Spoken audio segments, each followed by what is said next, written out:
de Joel.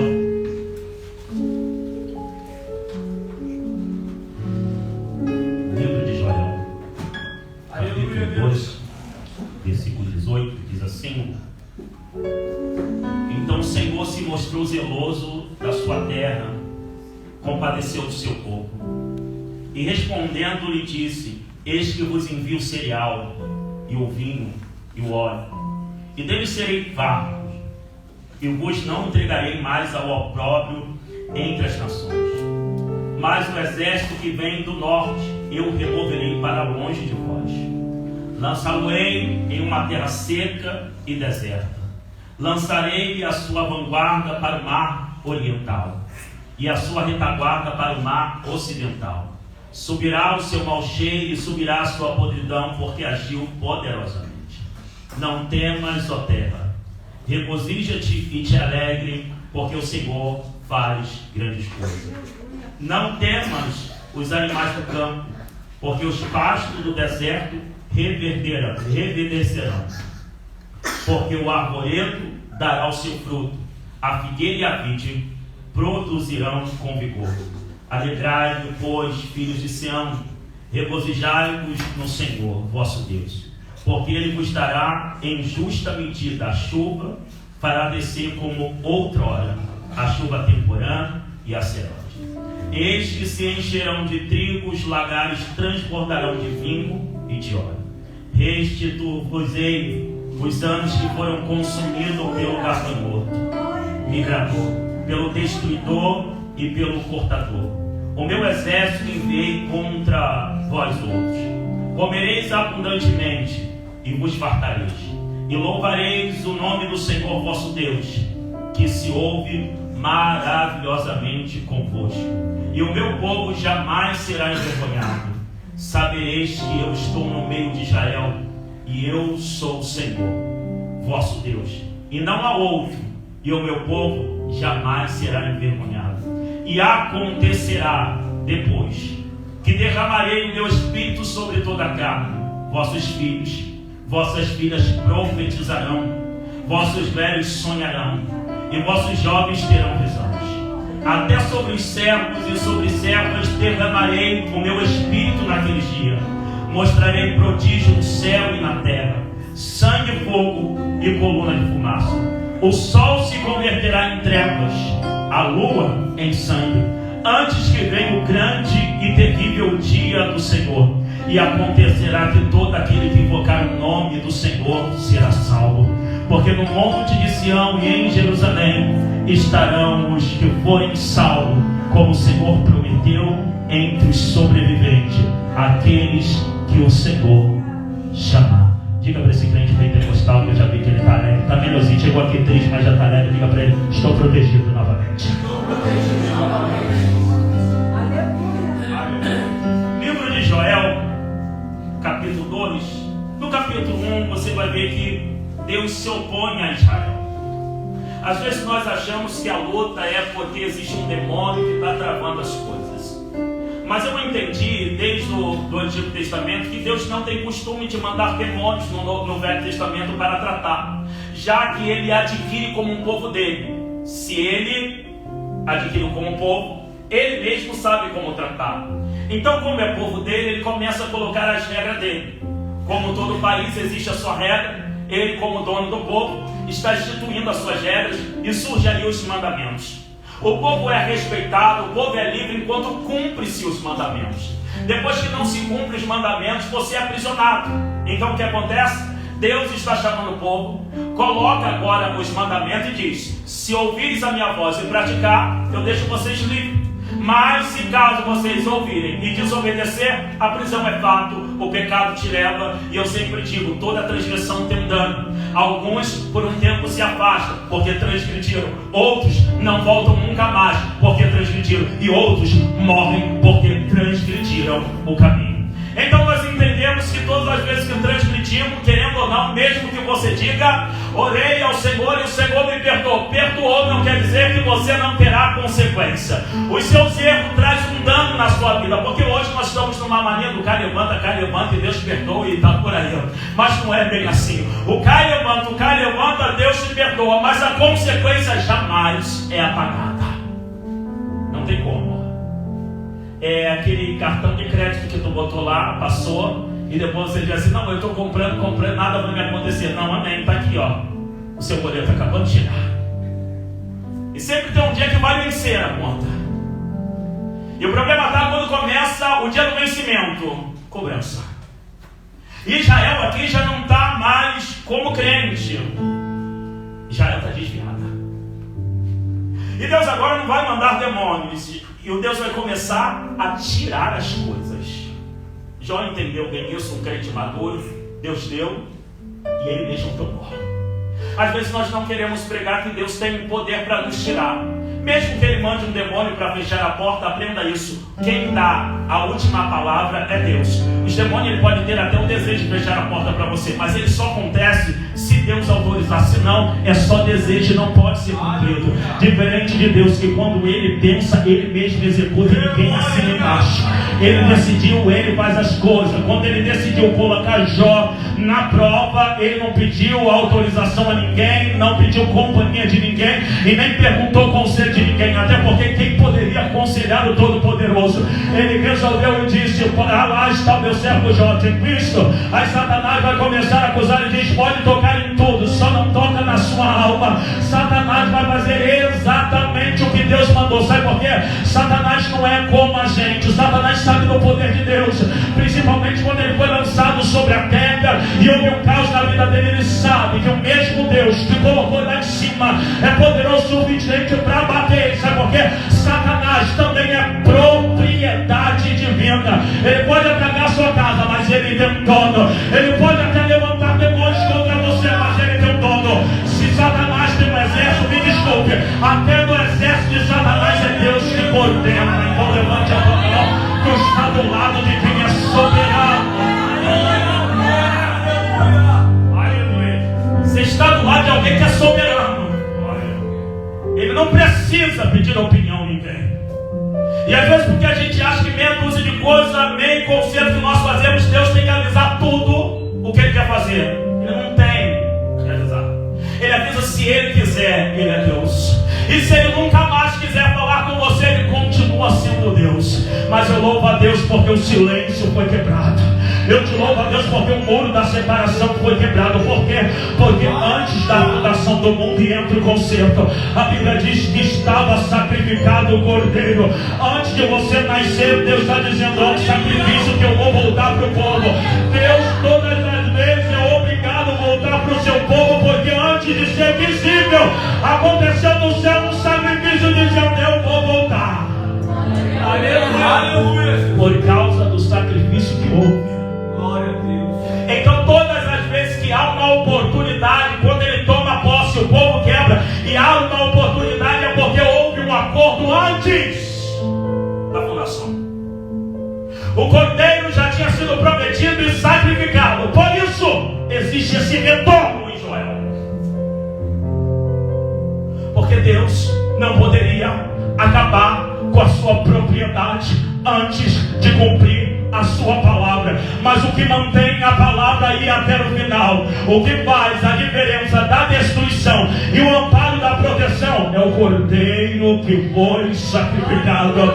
Quando Deus olha para mim e para você, Ele diz: o seu resultado é destruir. Mas quando Ele tenta destruir, existe um sacrifício diante do trono e dizendo: nós temos uma palavra, precisamos dar chance à oportunidade. Então desde a fundação do mundo, é por isso que Deus volta para o povo.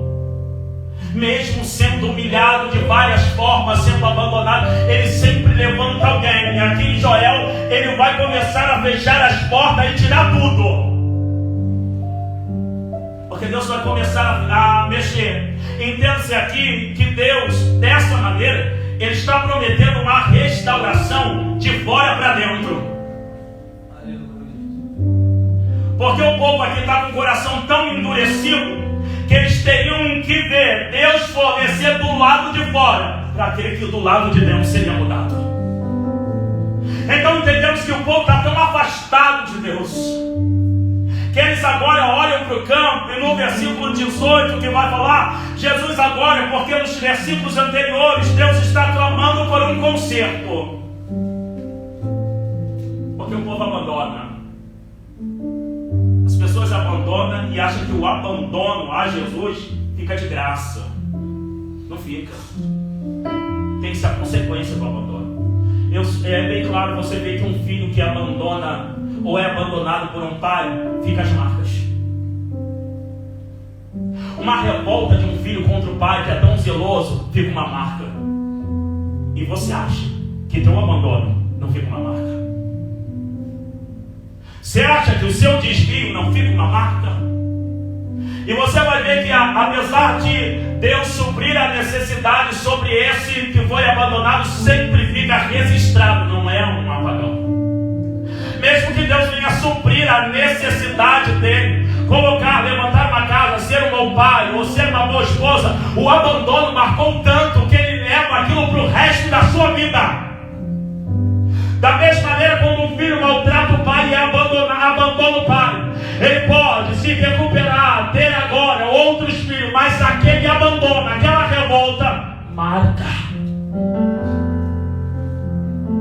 Porque abandono não se cura assim. Nós somos supridos quando somos abandonados pelo Espírito de Deus. Mas não há um esquecimento. Se na nossa mente não há um esquecimento, eu falo de uma divindade, mesmo que perdoe, existe o período do abandono que você vai ter que cumprir. E aqui quando Deus começa a reclamar, porque aqui ele foi abandonado, mas aqui quando ele começa a mandar profeta, ele está querendo que se aproxime, é um novo concerto agora. Que agora esse filho, que agora é Israel, é o povo, retorne para casa. Retorne para os braços. Quando ele está fora dos braços de Deus, ele começa a perder o cereal, ele começa a perder o vinho, começa a perder o óleo. Eles deixaram de ser fartos. O abandono fez isso. Para piorar a situação, eles trabalham tanto que Deus vai dizer que aqui não é um demônio, ele vai dizer do exército que acaba com Israel, um exército de gafanhoto, que destrói todas as suas plantações. Por quê? Houve um abandono. E eles vão para longe, tentar viver a sua vida como filho pródigo. Decidiram, não estão querendo mais respeitar a regra, não querem respeitar mais mandamento, e eles começam a fazer aquilo que lhe apraz. Há caminhos que para o homem parece ser perfeito, mas o final é caminho de morte. Israel está caminhando para um caminho de morte. Mesmo assim, pela dureza do coração, ela insiste em ficar no mesmo caminho. Mas Deus tem uma promessa. E nessa promessa que vem um resgate. Você não é resgatado porque é bom. Você é resgatado porque Deus lançou uma promessa sobre você. O resgate não acontece porque nós mudamos de opiniões ou mudamos de atitude. É porque antes mesmo de nós nascermos, diz, dá oportunidade para Ele entender quem eu sou. Se não houver uma palavra sobre você, você jejua, você ora, você faz de tudo, você não consegue voltar. Por quê? Porque a palavra é que abre caminho para que o Espírito te convença. E o Espírito Santo te convence do juízo, do pecado e da justiça. Se não houver uma palavra de Cristo sobre você, o Espírito pode até desejar fazer, mas não tem como. Porque o Espírito trabalha segundo a palavra que está sobre você. Aleluia. Então aqui eles estão pedindo para a existência de Deus. E Deus vai entender que eles estão tão céticos, tão loucos, tão perturbados, que agora Deus vai ter que mexer na mesa e na plantação para que eles possam entender o retorno do Espírito. Porque às vezes Deus está do nosso lado, mesmo quando nós estamos com a casa vazia. Quando não tem a melhor comida para comer, nem a melhor roupa. Porque avivamento não depende do que você tem na mesa. Avivamento depende do quanto você entregou ao Deus que te criou. E uma das primeiras coisas que marca o avivamento é a satisfação do que Deus está fazendo sobre a sua vida. Você não precisa de roupa para ser alegre. Você não precisa da melhor comida para ser alegre. Você não precisa ser da alta sociedade para ser alegre.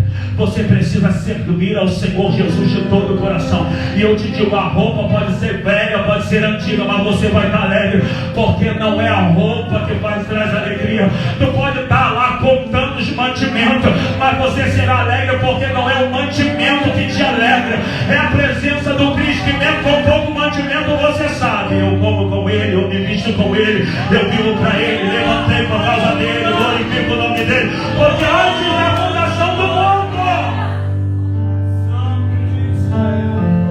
antes da fundação, e Deus começa, depois do amador, Deus começa a ferir, vai ferir os mantimentos, vai ferir os campos também para os animais. Deus vai começar a tirar tudo, exatamente tudo.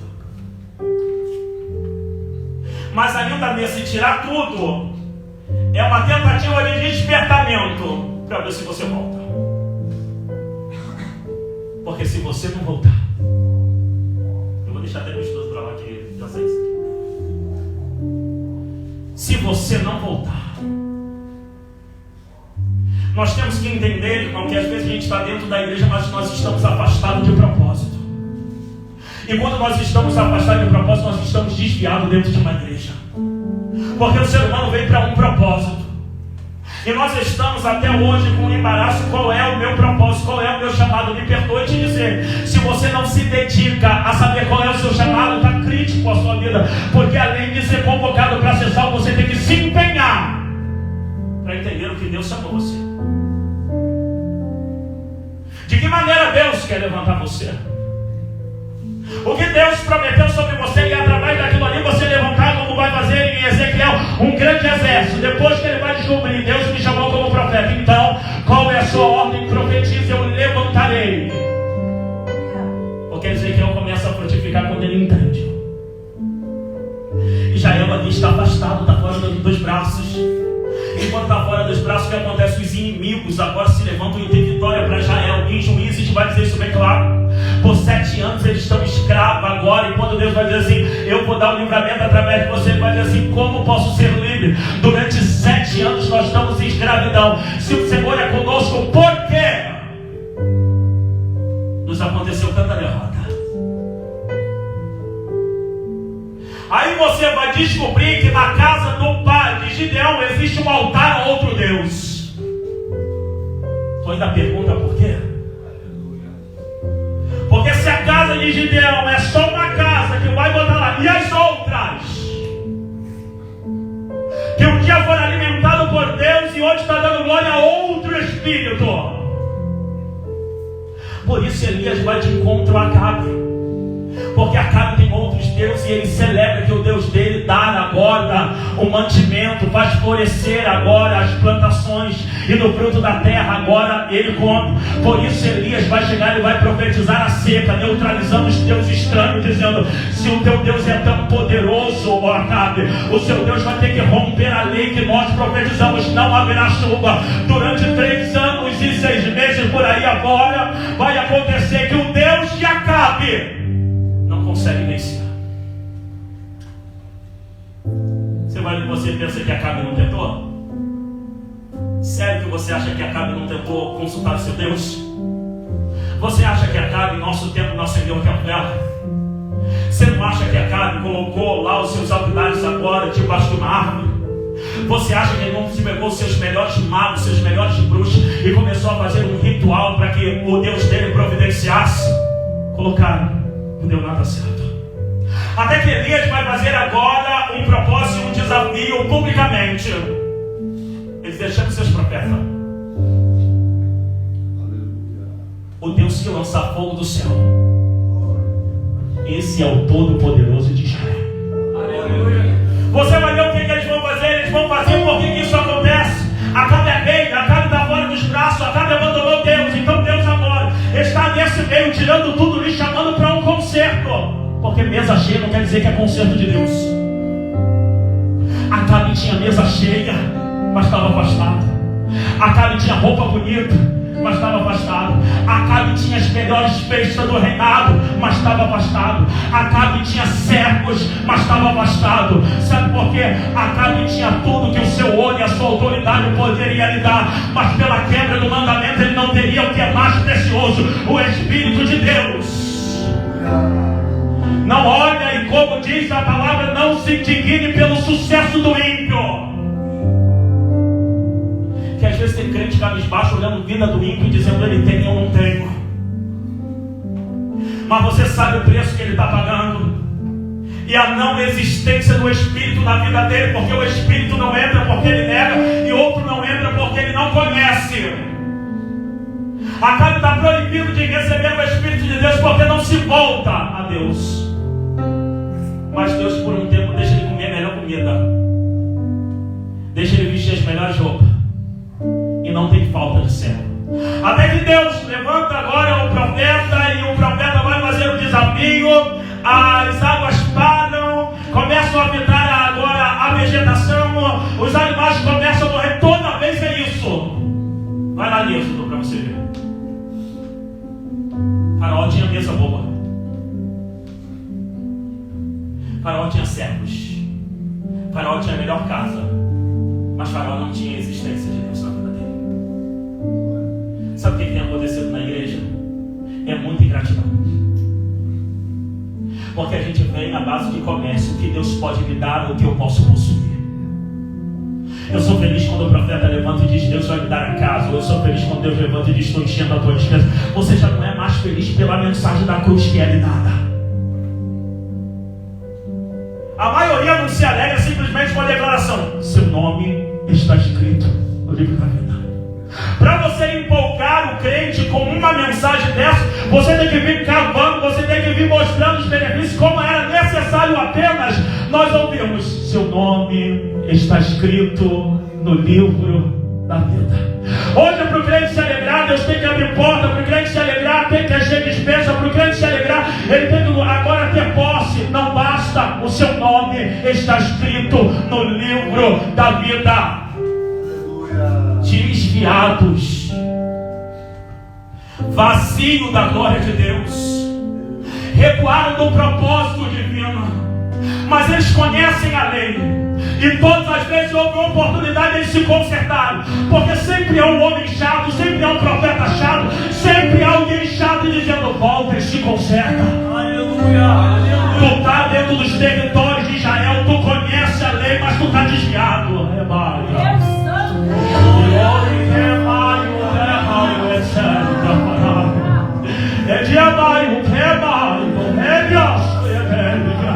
Você às vezes consegue roupa, consegue comida, mas está desviado. Me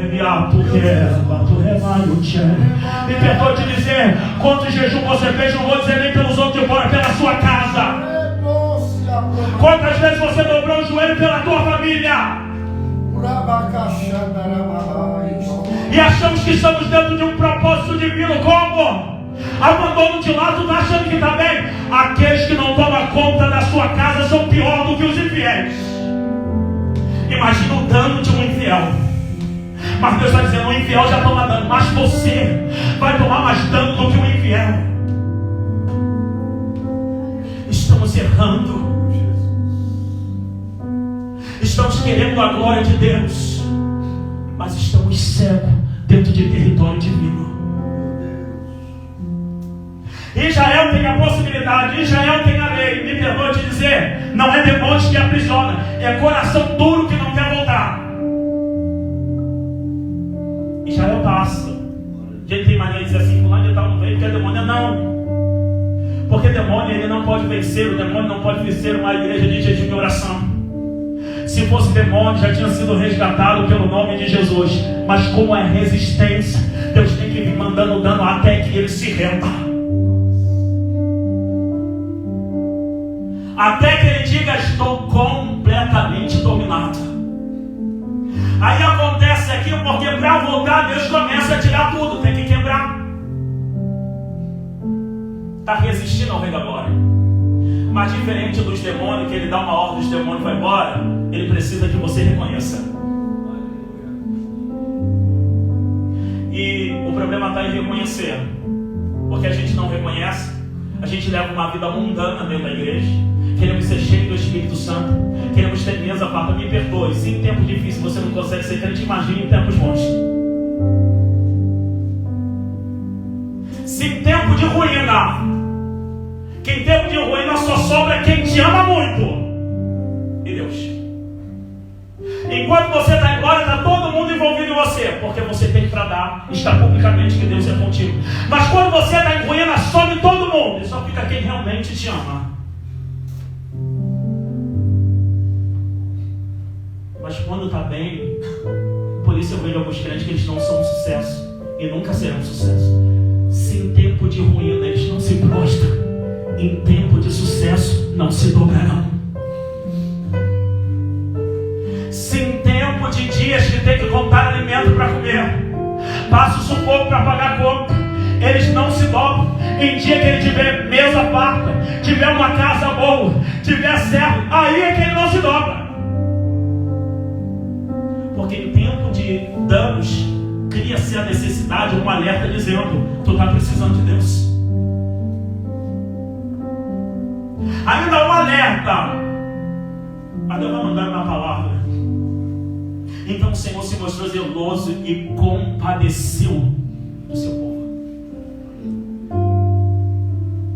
No versículo 18 vai dizer: Deus se compadeceu.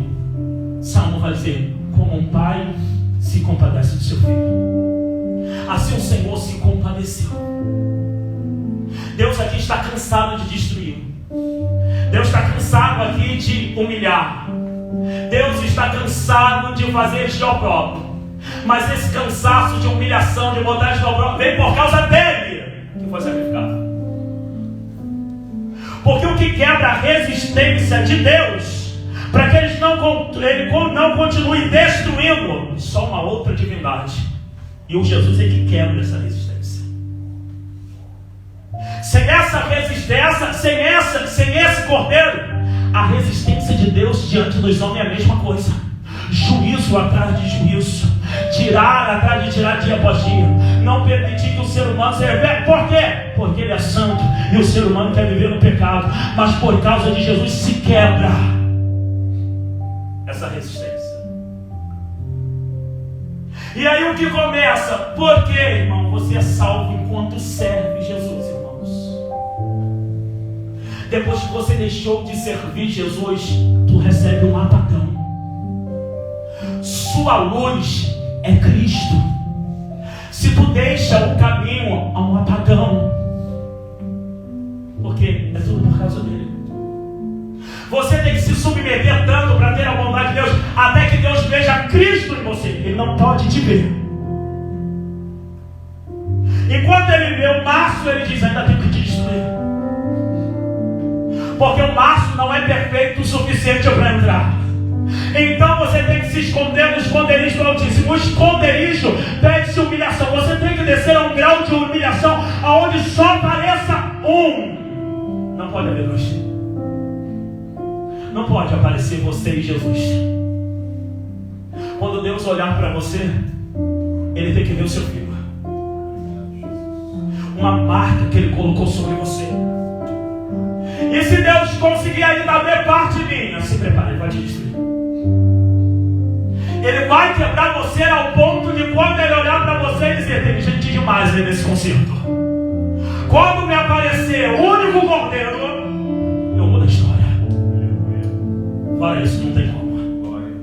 Está vendo por que ele está sendo quebrado? Porque tu está sobrando. E dá graça a Deus porque Ele vai te quebrar até que apareça Cristo. Porque é um concerto. Porque o dia que Ele parar, o dia que Ele te ver sobrando e dizer: não há mais tempo de conserto, Deus te destruirá com uma mensagem que não é essa que eu prego. Mas eu já estou dizendo no início do sermão: apartai-vos, que eu não te conheço. Nós estamos brincando de evangelho. Nós estamos brincando de crente. Nós não estamos nem importando aí como está a nossa vida diante de Deus. Nós estamos atrás de tudo quanto é sucesso terreno. Deus vai enviar agora um exército de gafanhoto e tirar tudo.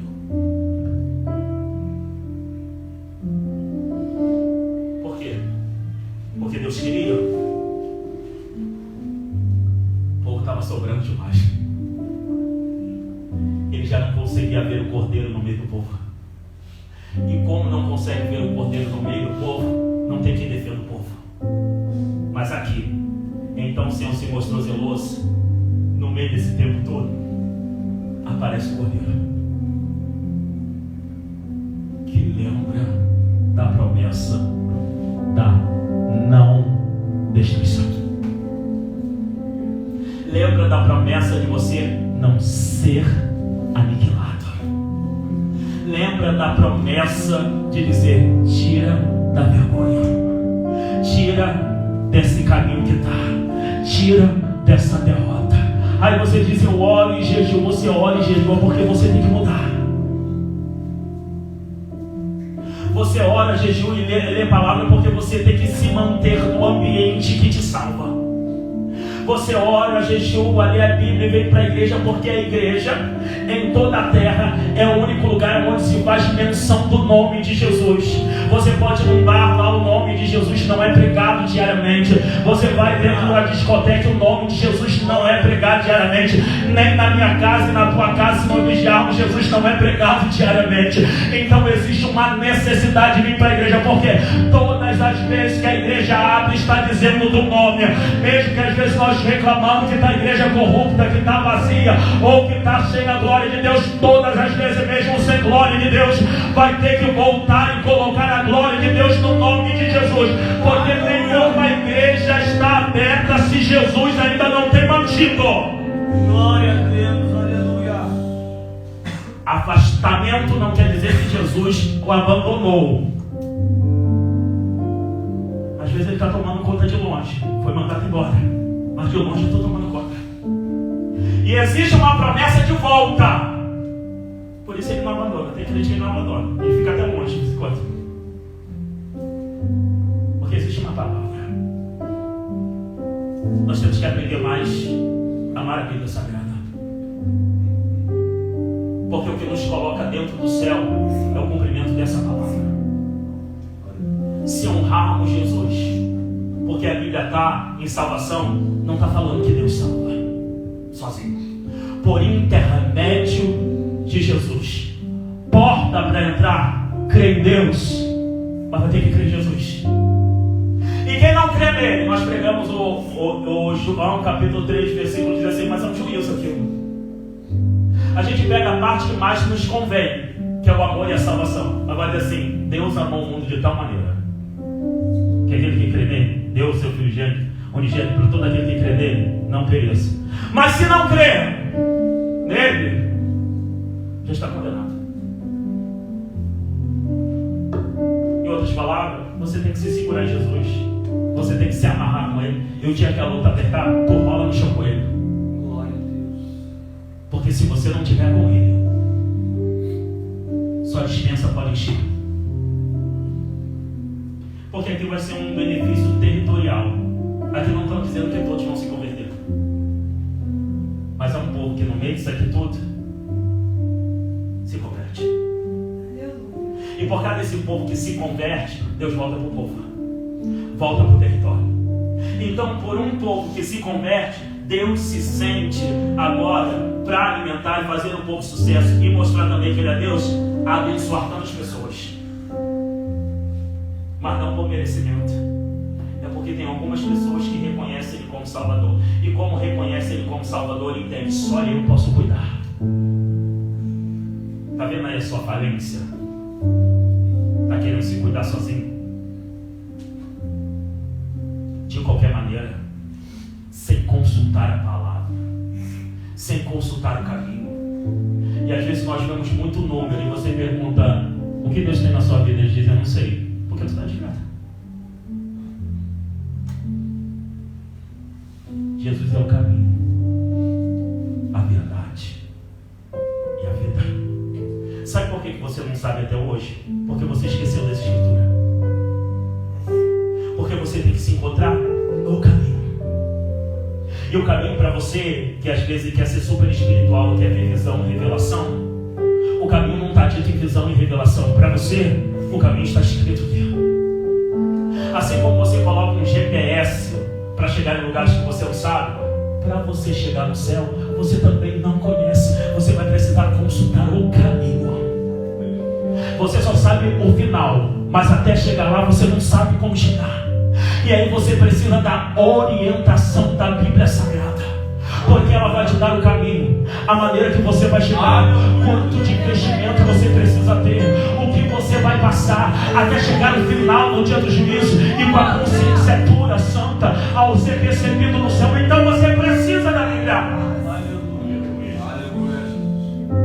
Eu não preciso abrir culto com louvores. Se eu colocasse um culto de 3 horas, 2 horas, a igreja tinha que levantar a mão e dar glória. Por quê? Porque o concerto está na palavra. Aleluia. Palavra. Aí vem uns crentes, eu não entendo os crentes que até hoje, eu não sei se eles têm dom, se eles têm adivinhação, já não sei mais nada dessa terra. Ele profetiza, entrega a visão. Pergunta a ele se ele prega. Ah, não prego não, Deus não me chamou para isso. Mentira. Está cuspindo engano. Deus te chamou para proclamar a palavra. Você tem que saber que nem alguns levitas que cantam e não sabe pegar. Me perdoe, se converte. Você está cantando sobre o que você não sabe. Você está oferecendo um céu que você não sabe. Você está cantando um renovo que você não sabe. Você está cantando uma conversão que você não sabe. Você é um desviado que está no seu caminho. Isso para não falar da mula de Balaão, que eu não sei assim, está proibido. A mula está vendo um anjo, a mula está paralisando e dando direção. Agora Balaão. A mula, para profetizar a visão, não precisa de entendimento. Você, para profetizar, para pregar, precisa de entendimento. A mula não precisa de conserto, porque a mula não vai para o céu. Mas você, como crente, precisa de conserto. E o que te habilita a ter o Espírito Santo de Deus é você conhecer as Escrituras. E as Escrituras lhe dão liberdade para que o Espírito te use. Como é que você canta de uma coisa que você não sabe? Como é que você oferece? Né? Que nem um vendedor oferecer um produto que ele não sabe o que o produto oferece. Vende-se um produto, não sabe o que faz na vida daquela pessoa, aí oferece um produto de qualquer maneira, daqui a pouco volta com reclamação. Tu me vendeu uma coisa e a outra. Porque desinformado, não está preocupado com o trabalho que está nas suas mãos. Aí o que Deus vai fazendo? Deus vai tirando. Deus, me perdoe, Deus vai te sufocando com as situações, para ver se converte, para ver se muda, se converte. Conversão é mudar de rota, para ver se você muda de rota. Uma vida angustiada todo dia, uma vida entristecida todo dia, uma vida sem esperança todo dia. Está lhe faltando. E me desculpe, está lhe faltando, não é o mosto, nem o vinho, nem o azeite, nem o cereal. Está lhe faltando o Espírito. Eu sei que tem pessoas aqui que ela tem o cereal, tem o vinho, tem o azeite, mas está lhe faltando o Espírito.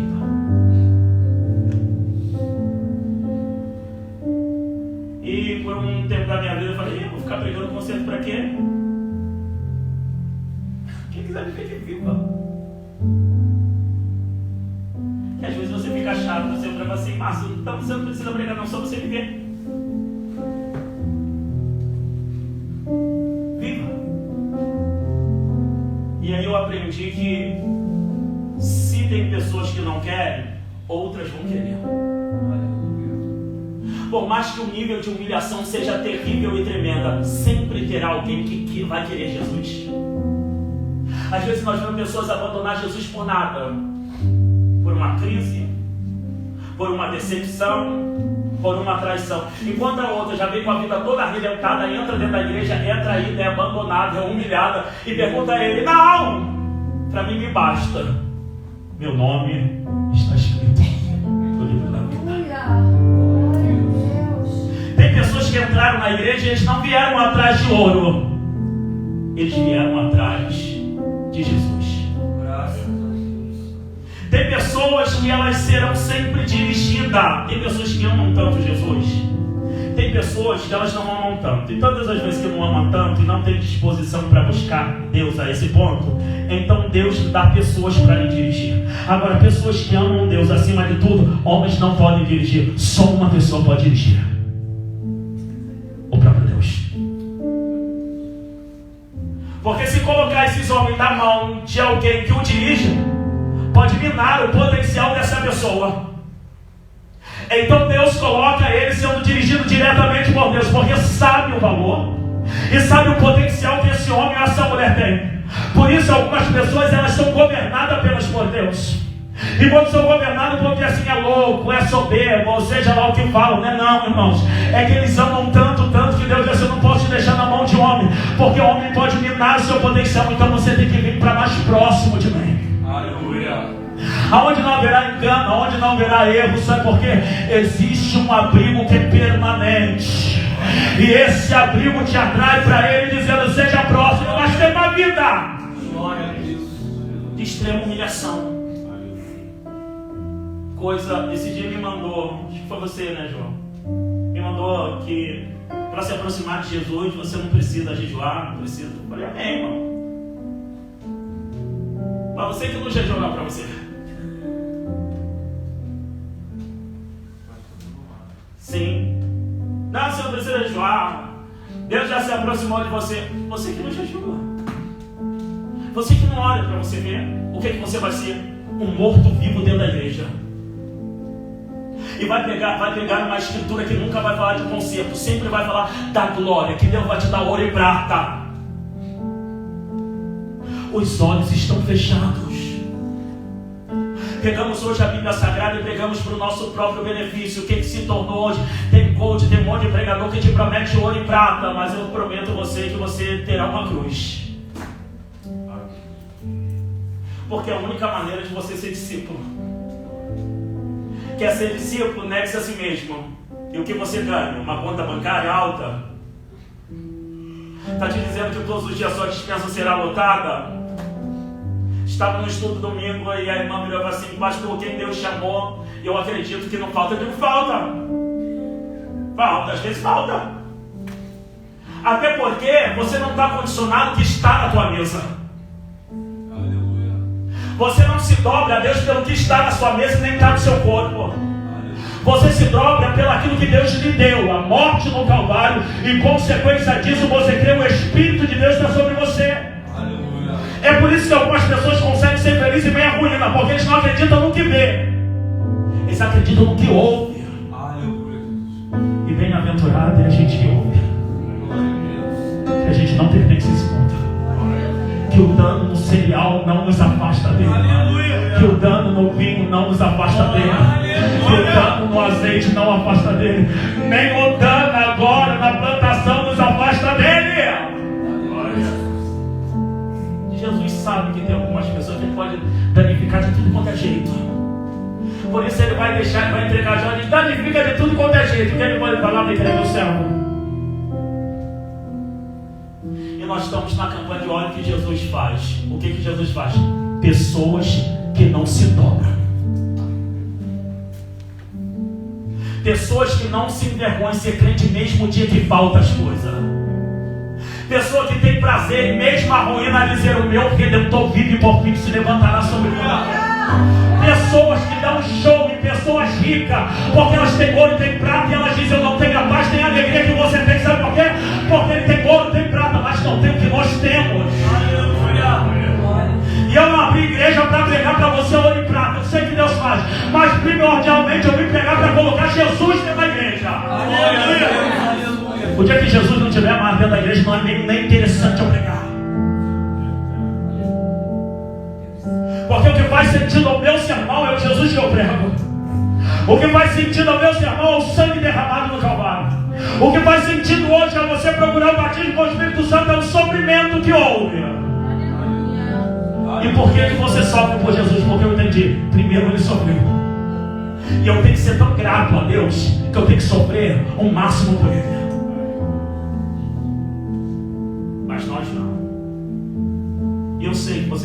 dificuldade de sofrer nesse mundo porque você ainda não entendeu que você é estrangeiro. É por isso que você está pegado.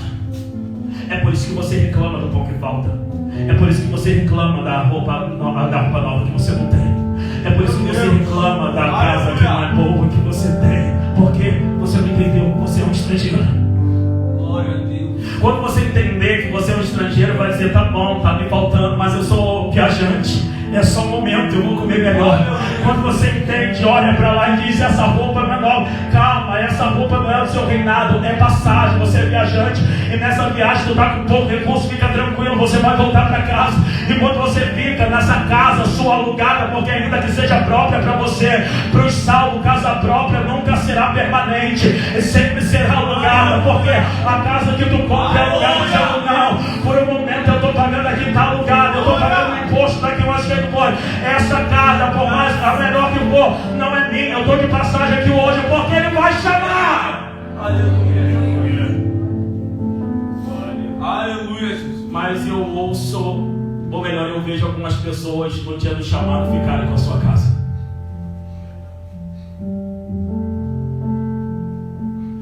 Eu ouço no dia do chamado algumas pessoas ficar sentadas na mesa comendo pão. Eu vejo pessoas com a sua bela roupa ficando. E os sofredores, eu vejo subindo.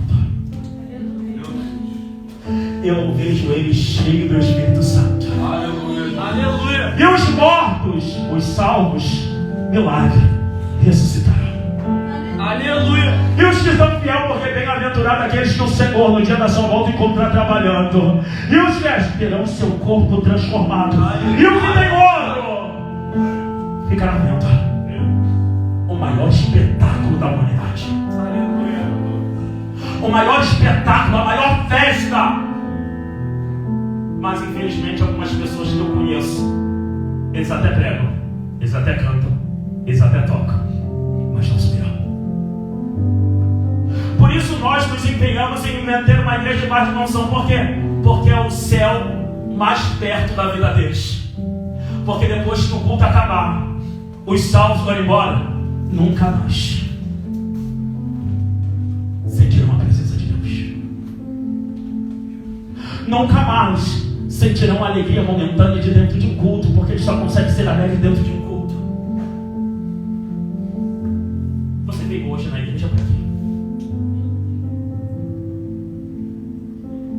Às vezes a gente sofre por traição, mas mesmo que te abandone, mesmo que te traia, não é o suficiente para te tirar do caminho. Aleluia. Nunca! Se você ama, eu sei que se você ama, o diabo vai tentar, Deus vai permitir o diabo perturbar toda a sua vida, para ver se você larga. Mas Deus é tão confiante em você que Ele diz, toque em tudo, porque Ele não me larga. O conhecedor da verdade que é dentro de você. Então tem algumas pessoas que Deus abala de tudo quanto é lá, na esquerda, na direita, no emocional, no físico, no estudo, abala tudo. E no dia seguinte ele levanta da cama com um belo sorriso. Ele diz, o que houve? E a imagem de Satanás dizendo, quebrei tudo. Ele disse, só não pode me quebrar. Aleluia. Porque eu só quebro um lugar, na mão do orelho. E na mão do orelho eu estou protegido. Aí Satanás quebra aqui, quebra ali, toca em tudo. Você levanta com os seus mais belos hinos e poesia da harpa. Ou você tem uma oração ainda. Eu já estou indo para o final, porque me importa o 28 e acontecerá. O diabo faz de tudo. Eu entendi uma coisa. O diabo ele tenta quebrar todas as nossas bases, porque ele não pode nos destruir. Satanás não pode nos destruir, mas ele pode fazer você sentir um sentimento contrário a Deus. Então ele tenta minar a sua vida para que você não acredite, para que você se revolte. Porque se você se revoltar, você largará e quebrará mandamento, e se achará justo o suficiente dizendo, Deus não me defendeu. Então o que o diabo faz? Toca aqui, toca ali, por quê? Porque o objetivo é acertar o seu coração, acertar o seu entendimento, ao ponto de você odiar Deus e não querer mais buscar Deus. Por quê? Porque Ele não pode parar uma promessa. Aleluia.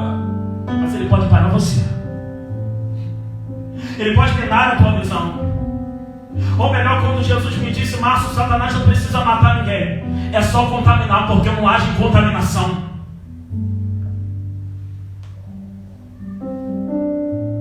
Então o objetivo dessa prova que Deus permite é justamente o que ele está dizendo no livro de Jó, diz assim: ei, toque em tudo, e ele vai blasfemar na tua face, dizendo, vai entrar um sentimento de revolta. Ele não vai querer mais orar, ele não vai querer mais pacto contigo, ele vai blasfemar de tudo quanto é nome. É Deus que conhece a verdade, toca nele, toque tudo. Mas deixa ele vivo, porque acontecerá. Está reclamando que apanhou muito durante esse tempo? Eu entendi. Antigamente eu vi os filmes do Arnold Schwarzenegger e de Sylvester Stallone. Eles iam, e eu acho isso perfeito. Na Bíblia eu também encontrei guerreiros como esse. Eles vão no início do filme, eles estão bem, mas daqui a pouco há uma emboscada contra eles.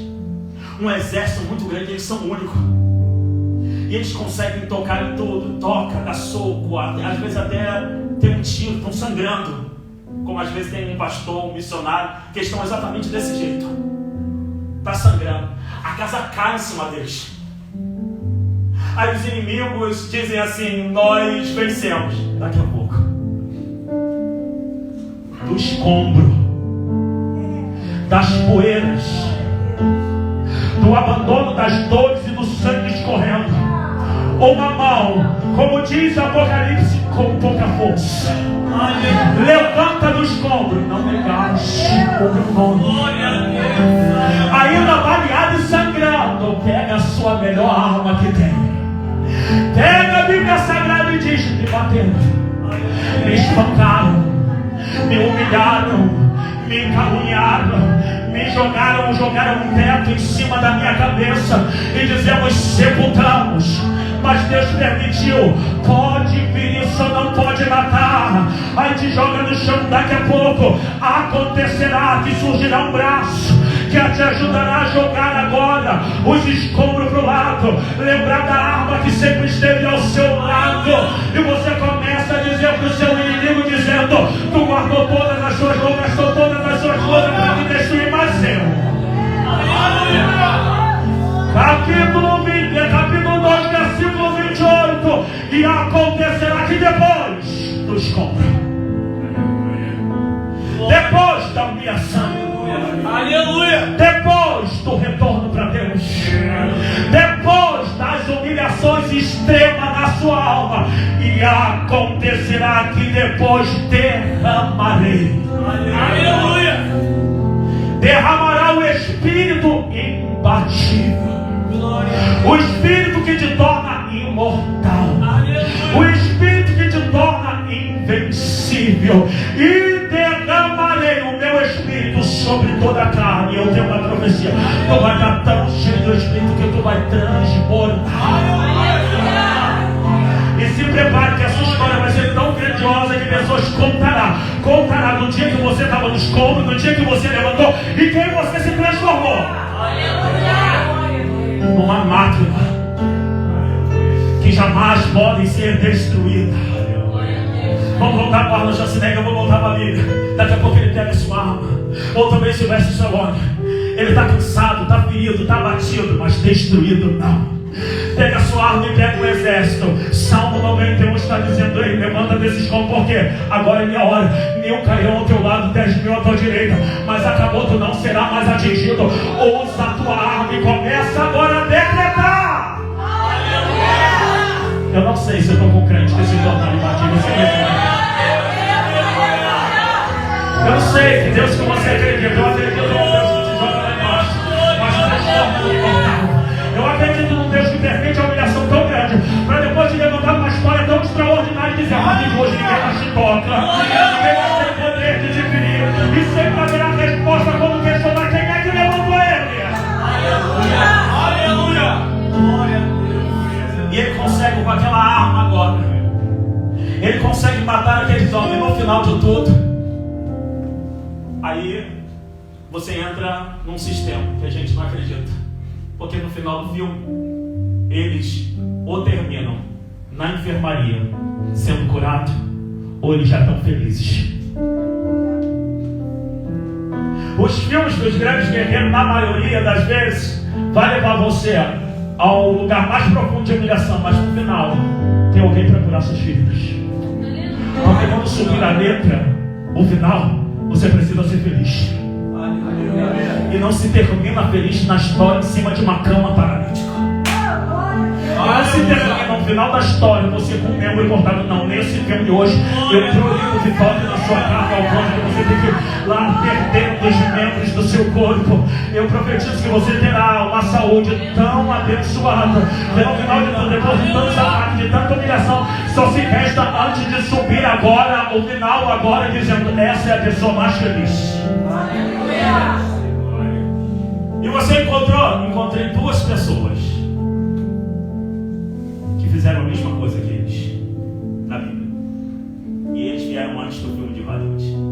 Então eu entendo que todo filme de Hollywood que te leva lá embaixo e vai lá em cima precisou da Bíblia Sagrada para ser girado. Quem é ele? No velho eu te entrego Jó. Escombro, ferido, humilhado, reputação zero. E a reputação de justo na boca do povo, um pecador que está sendo punido pelos seus pecados. Porque um dos seus amigos vai dizer: Deus não traz um mal sobre a vida de um justo. Está Jó sem dinheiro? Está pobre? O estado psiquiátrico de Jó poderia virar um suicídio. Do dia para a noite ele perde tudo. Não perde só o ouro, não perde o cereal só, não perde só o azeite, não perde só o vinho. Ele perde isso tudo. Perde a reputação, perde seus filhos. E no final de tudo, antes do processo terminar, sua esposa está lá e dizendo: amaldiçoa teu Deus e morre. A casa caiu para ele. Mas daqui a pouco, meio como sangrando de tanta humilhação, o tempo passa. Porque quem tiver esquece, mas a mente de Deus não esquece. Justiça divina. Você está no escombro. Você chegou àquele escombro com aquelas palavras que te humilharam. Você chegou àquele escombro por pessoas que te abandonaram. Você perdeu forças na sua alma porque você foi traído. Deus te apresentou um caminho de humilhação. E no final de tudo ficou você e ele. E o ser mais próximo de Jó diz assim: amaldiçoa o teu Deus e morre. Daqui a pouco ele ainda dá um grito ainda. Ou melhor, eu aprendi: o ápice da felicidade é um gemido, o ápice da tristeza também é um gemido. Jó, no capítulo 19, ele vai dizer: o meu Redentor. Mas aquilo ali é um gemido da alma de Jó, que ainda está em escombro. Ele não levanta ali. Ele é tão crente que ele está profetizando em minha ruína. Ele não está vendo nada, mas ele confia que aquele escombro ele não vai morrer ali. Ao ponto dele dizer: todo escombro, mas o meu Redentor vive. E por fim se levantará sobre toda a terra. Porque a causa de Jó era conhecido por toda a terra. Deus não poderia agora só justificar agora naquele território. Deus teria que justificar Jó em toda a terra. Daqui a pouco, no capítulo 42, ainda está no escombro ainda. 42:2, Jó no escombro e vai dizer: tem que ser eu que tudo pode. E nenhum dos seus pensamentos, em outra palavra, esse caminho de humilhação, você que permitiu, me ofereceu. Aleluia. Aí no capítulo, no versículo 10 do 42, joga os escombros para o lado. Os amigos esperam a morte. Primeira vez que eles vão ver Jó, a Bíblia diz que é um silêncio de 7 dias. Não fazem nada por causa da calamidade que Jó está. Seu corpo está enfermo, a sua vida está toda derrotada, e eles não têm palavra. Tanto que quando eles vão dar palavra, eles vão desanimar Jó. Mas Jó no capítulo 42, 10, remove. Porque a Bíblia diz no capítulo 42, 10, e o Senhor virou o cativeiro de Jó. Quando ele vai virar o cativeiro de Jó, não é melhor derrota para o seu inimigo quando Deus começa a virar o teu cativeiro. Tira o escombro. Jó tem uma fé viva. Nada apagou. Daqui a pouco, 1 para testificar que Deus era na vida de Jó. Da mesma maneira que ele aparecia um enfermo do dia para a noite, ele vai aparecer curado do dia para a noite. E para piorar a situação, os amigos que acusaram, o céu está fechado sobre eles. Eles acusaram Jó ao ponto de Deus agora dizer: não ouço eles até que eles venham até você. Os parentes de Jó agora que reclamaram, já não eram mais amigos de Jó. Deus vai tocar nos parentes e pessoas próximas para lhe trazer pendentes, lhe trazer ouro. A mão agora que o condena está vindo abençoar Jó. 42:10. E o Senhor, o mesmo Senhor que permitiu criar-se um caminho de tristeza e de humilhação, é o mesmo que está trazendo agora um caminho de honra agora, dizendo: toco na tua pele, te estou trazendo ouro. E agora, eu tenho 10 filhos ainda, eu tenho um débito ainda, Deus.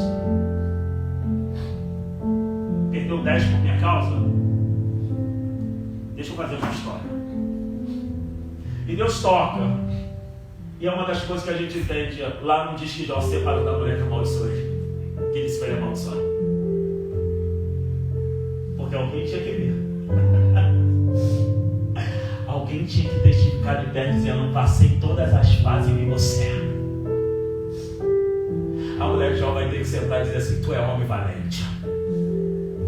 Daqui a pouco, os 10 que levam Jó no caminho da humilhação, Deus vai restituir. Joel capítulo 2, versículo 25. E restitui-vos os anos que foram consumidos pelo gafanhoto, pelo destruidor, pelo cortador. E ao meu grande exército que veio contra vós, e comereis abundantemente, e fartareis, e louvarei o meu nome, o nome do Senhor vosso Deus, que se ouve maravilhosamente convosco, e o povo jamais será envergonhado. E o Senhor restitui os 10 filhos de Jó, 3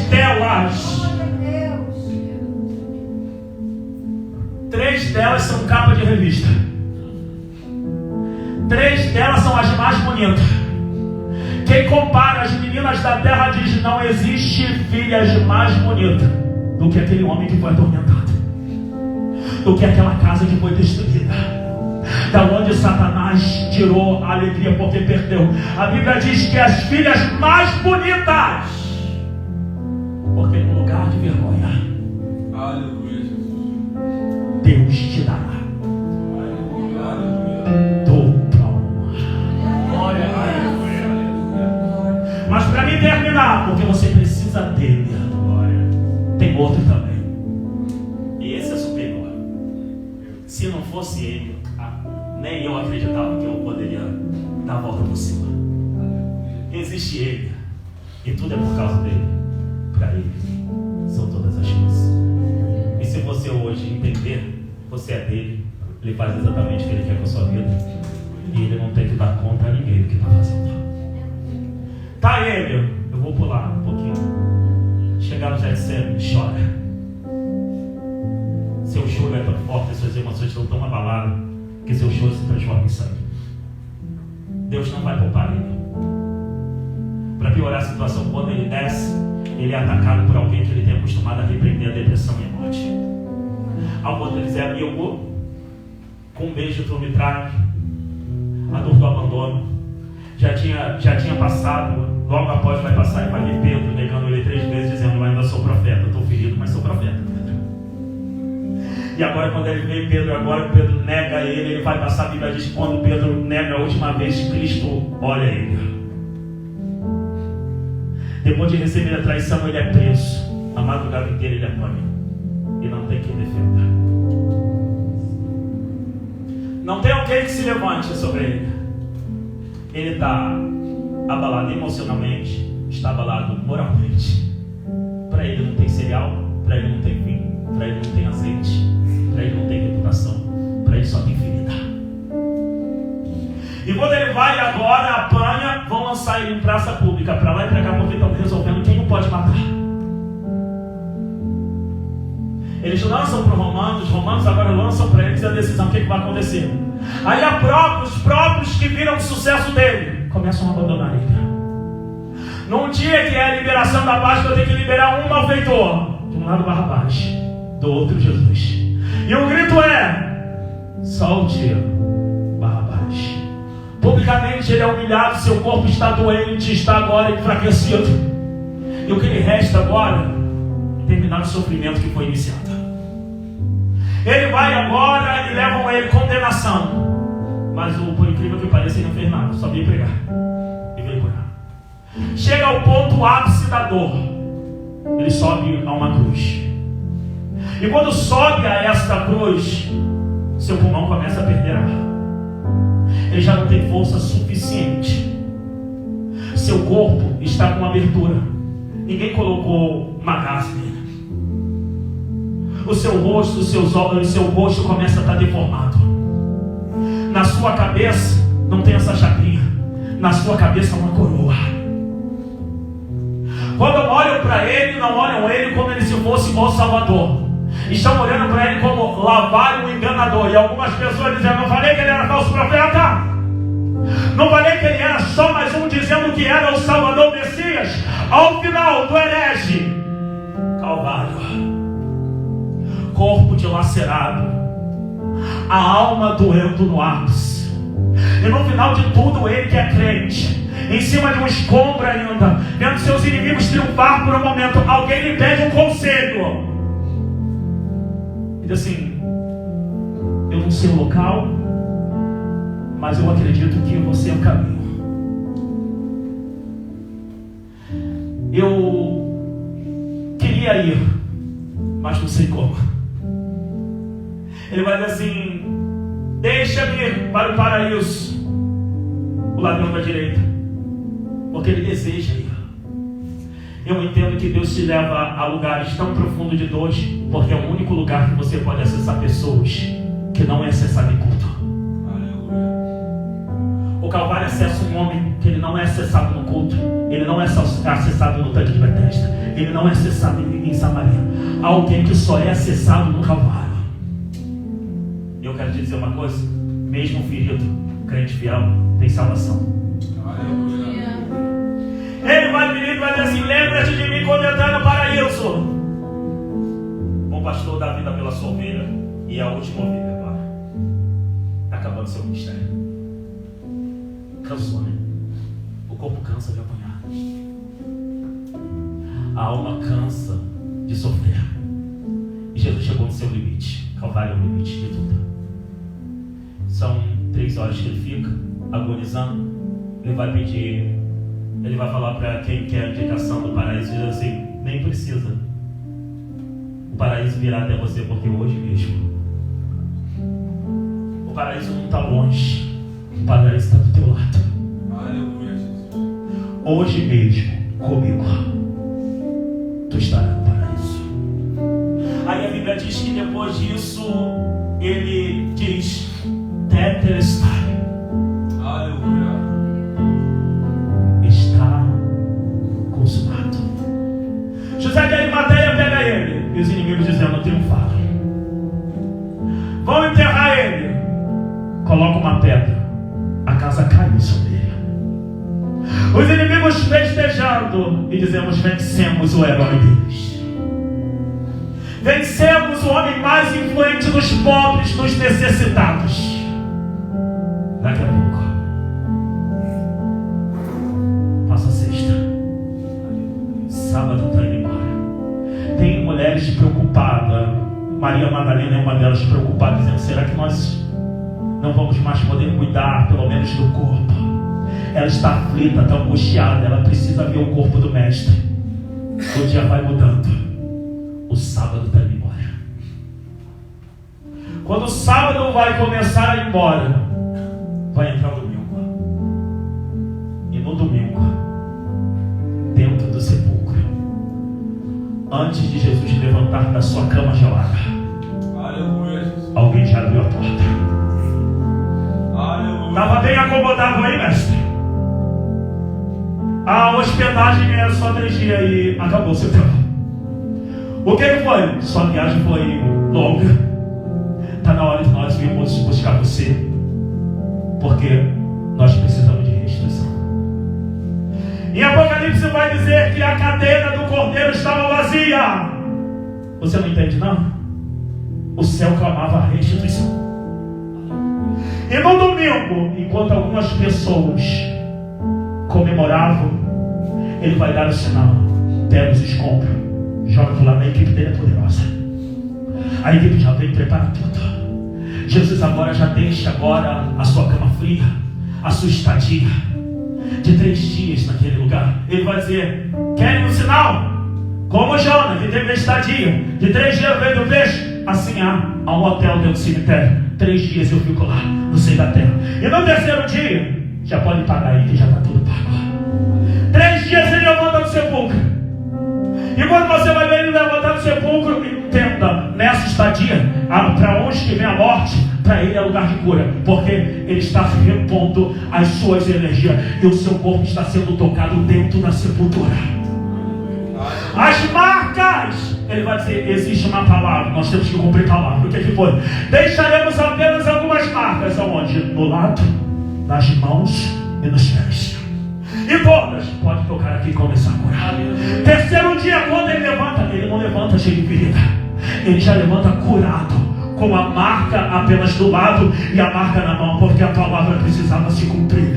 E quando Maria Madalena vai tentar chegar no hotel dentro de um cemitério, porque quem é crente pentecostal, em dia de escombro ele consegue fazer do lugar de escombro o melhor lugar para que Deus seja glorificado. Quando Maria Madalena diz: nós viemos aqui cuidar dele. Ei, a tua equipe falhou, mas a dele não. Aleluia. A tua cansa, mas a dele não.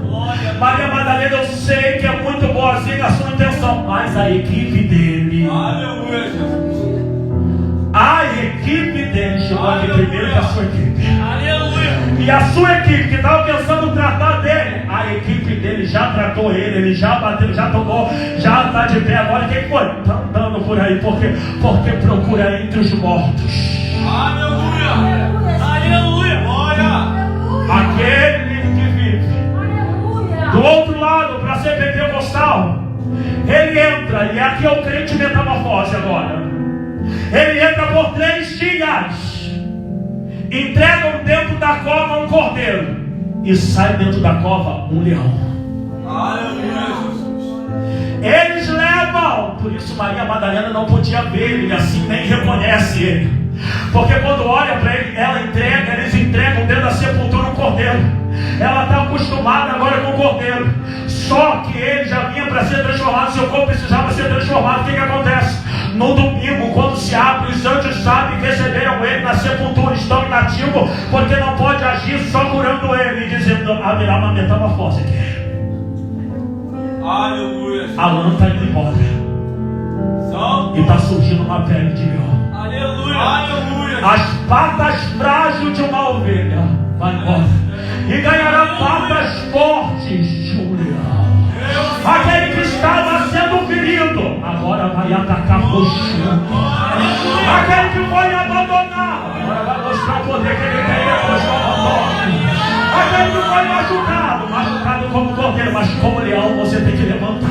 Glória a Deus. E como você entrou aqui como aquele que precisava ser protegido por um pastor, mas agora você é rei, é um leão, você tem domínio próprio, pode ir dominando o território. Me perdoe de dizer: desce, sai daquele lugar um leão. E um leão, como todos nós conhecemos aqui, conhecido como rei, se troca a coroa em 3 dias, a coroa de humilhação para a coroa de glória. Sai Jesus com a sua cabeça coroada e dizendo: não foi tempo que eu fui cordeiro. Glória a Deus. Aleluia. Aleluia. E eu termino.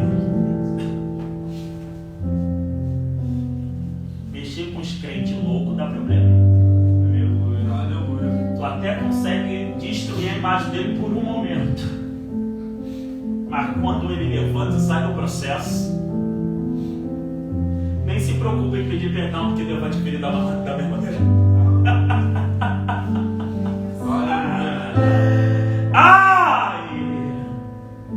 Ai daqueles que te feriram como cordeiro. É porque eles não contaram que dentro dessa cova haveria uma transformação. Eles sepultam a morte do cordeiro, ou eles se alegram pela morte do cordeiro, e Deus dá ordem para levantar o leão da tribo. Aleluia. Aleluia. Aleluia. Por isso Maria Madalena depois vai entender, porque não é um berro de ovelha, é um rugido de leão.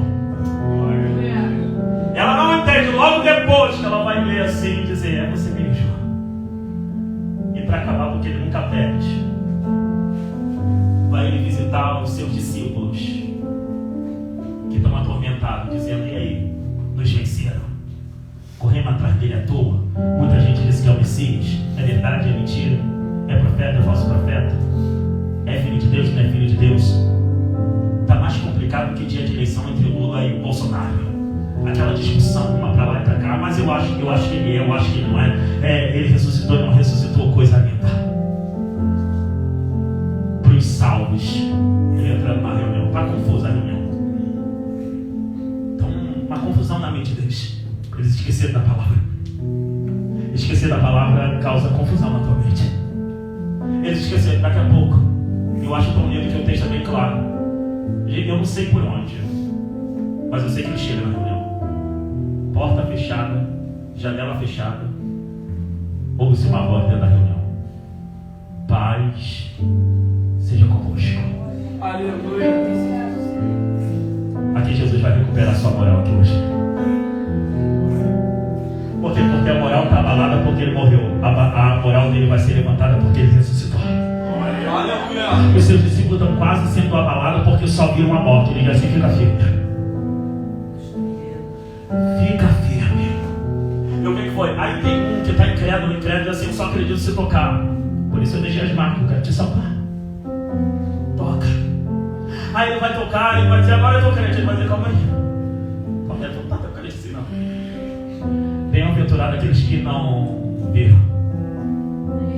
Bem-aventurado foram aqueles que me ouviram e creram. Aleluia. Então entenda, para você ser feliz, você não precisa ver, você precisa ouvir. Aleluia. Se você acreditar naquilo que você ouve, você vai ser feliz. Até porque arrebatamento você não vê, você escuta sobre ele. Aleluia. Se você só vai ver arrebatamento depois que você morreu ou no meio do caminho se ele te arrebatar, senão você vai ter que se alegrar com o que estão te dizendo. Entenda isso. E para terminar, porque e derramarei, ele diz assim, vai lá em Jerusalém, me espera lá. Antes dele subir ao céu, ele sopra, mas o Espírito não age ainda com manifestação. Atos capítulo 2. Tem uns crentes que perseveram, tem uns crentes que estão orando, tem um crente que não larga Jesus nem por causa de dano. E quando eles oram, e derramarei. E de repente veio um vento, ou um som como de um vento veemente, e tomou aquela casa toda cheia da glória de Deus, e começou a reagir. Como houve a reação do Espírito Santo, começou eles a verem que não era costume deles verem. Você não vê discípulo começando a ter visão só após o ministério de Jesus. A Bíblia vai dizer, e eles começaram a ver línguas repartidas como de fogo, e derramarei o meu Espírito sobre toda a carne, e haverá visões, haverá sonhos, velhos vão ter agora sonhos e vão profetizar no meu nome, porque Atos está dizendo, estão defendidos. Glória a Deus, aleluia. Porque o que te defende hoje é o Espírito de Deus. O vinho não te defende, o mosto não te defende, o azeite não te defende, mas o derramarei te defende. Aleluia. Fique sobre os seus pés.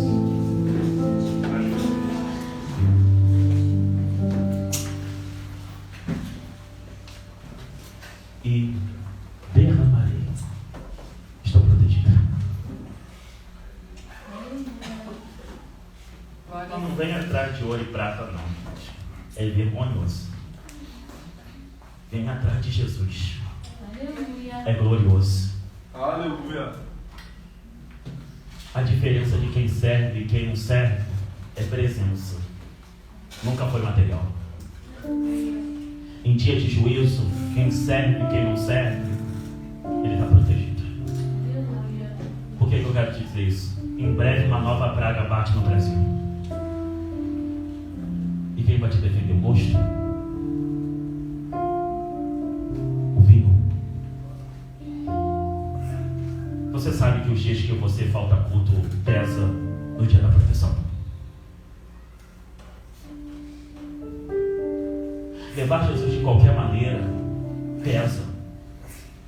Porque o livramento vem com somas de obras. A obra não salva, mas ela te posiciona de que lado você está. Então, eu quero cantar o de vento abaixo, porque Deus precisa devolver a alegria de algumas pessoas. Não é o mosto, não é o vinho, mas é a presença dele.